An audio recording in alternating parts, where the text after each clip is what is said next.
ਬਿਸਮਿਲ੍ਲਾਹਿਰਰਹਿਮਾनिर्रहीम अस्सलाम वालेकुम।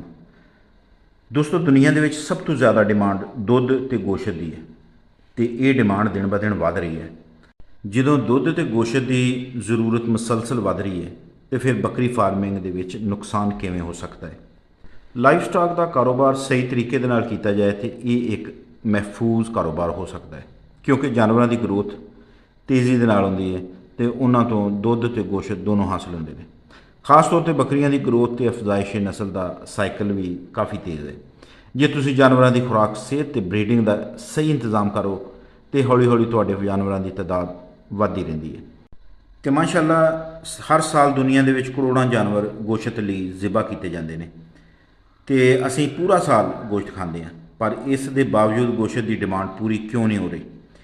ਇਸ ਦੀ ਸਭ ਤੋਂ ਵੱਡੀ ਵਜ੍ਹਾ ਹੈ ਕਿ ਆਬਾਦੀ ਵੱਧ ਰਹੀ ਹੈ, ਲੋਕਾਂ ਦੀ ਖੁਰਾਕ ਦੀ ਜ਼ਰੂਰਤ ਵੱਧ ਰਹੀ ਹੈ ਤੇ ਨਾਲ ਹੀ ਲੋਕ ਚੰਗਾ ਤੇ ਮਿਆਰੀ ਗੋਸ਼ਤ ਖਾਣਾ ਪਸੰਦ ਕਰਦੇ ਨੇ। ਲੋਕ ਗੋਸ਼ਤ ਪਸੰਦ ਕਰਦੇ ਨੇ, ਦੁੱਧ ਪਸੰਦ ਕਰਦੇ ਨੇ ਤੇ ਇਹਨਾਂ ਚੀਜ਼ਾਂ ਦੀ ਡਿਮਾਂਡ ਮੁਸਲਸਲ ਮੌਜੂਦ ਹੈ।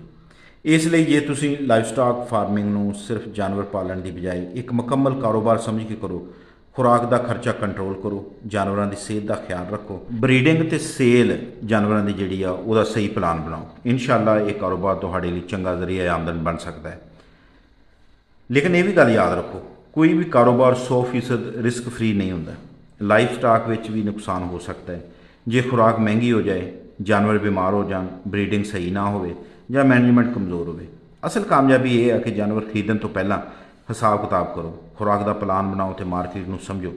ਛੋਟੀ ਸ਼ੁਰੂਆਤ ਕਰੋ, ਤਜਰਬਾ ਹਾਸਲ ਕਰੋ ਤੇ ਹੌਲੀ ਹੌਲੀ ਆਪਣੇ ਫਾਰਮ ਨੂੰ ਵਧਾਓ, ਕਿਉਂਕਿ ਡਿਮਾਂਡ ਮੌਜੂਦ ਹੈ, ਮਾਰਕੀਟ ਮੌਜੂਦ ਹੈ ਤੇ ਜੇ ਕੰਮ ਸਹੀ ਤਰੀਕੇ ਦੇ ਨਾਲ ਕੀਤਾ ਜਾਏ ਤੇ ਲਾਈਫ ਸਟਾਕ ਫਾਰਮਿੰਗ ਵਿੱਚ ਬਹੁਤ ਵੱਡਾ ਮੌਕਾ ਮੌਜੂਦ ਹੈ। ਅੱਲਾਹ ਪਾਕ ਸਭ ਦੇ ਕਾਰੋਬਾਰ ਦੇ ਵਿੱਚ ਬਰਕਤ ਪਾਵੇ, ਆਮੀਨ। ਦੋਸਤੋ ਸਾਡੀ ਵੀਡੀਓ ਨੂੰ ਲਾਈਕ ਜ਼ਰੂਰ ਕਰਿਓ, ਸ਼ੇਅਰ ਕਰਿਓ ਦੋਸਤਾਂ ਦੇ ਨਾਲ ਔਰ ਸਾਡੇ ਚੈਨਲ ਨੂੰ ਫਾਲੋ ਔਰ ਸਬਸਕ੍ਰਾਈਬ ਕਰਿਓ। ਅਗਲੀ ਵੀਡੀਓ ਤੱਕ ਇਜਾਜ਼ਤ ਦਿਓ। ਅੱਲਾਹ ਹਾਫਿਜ਼।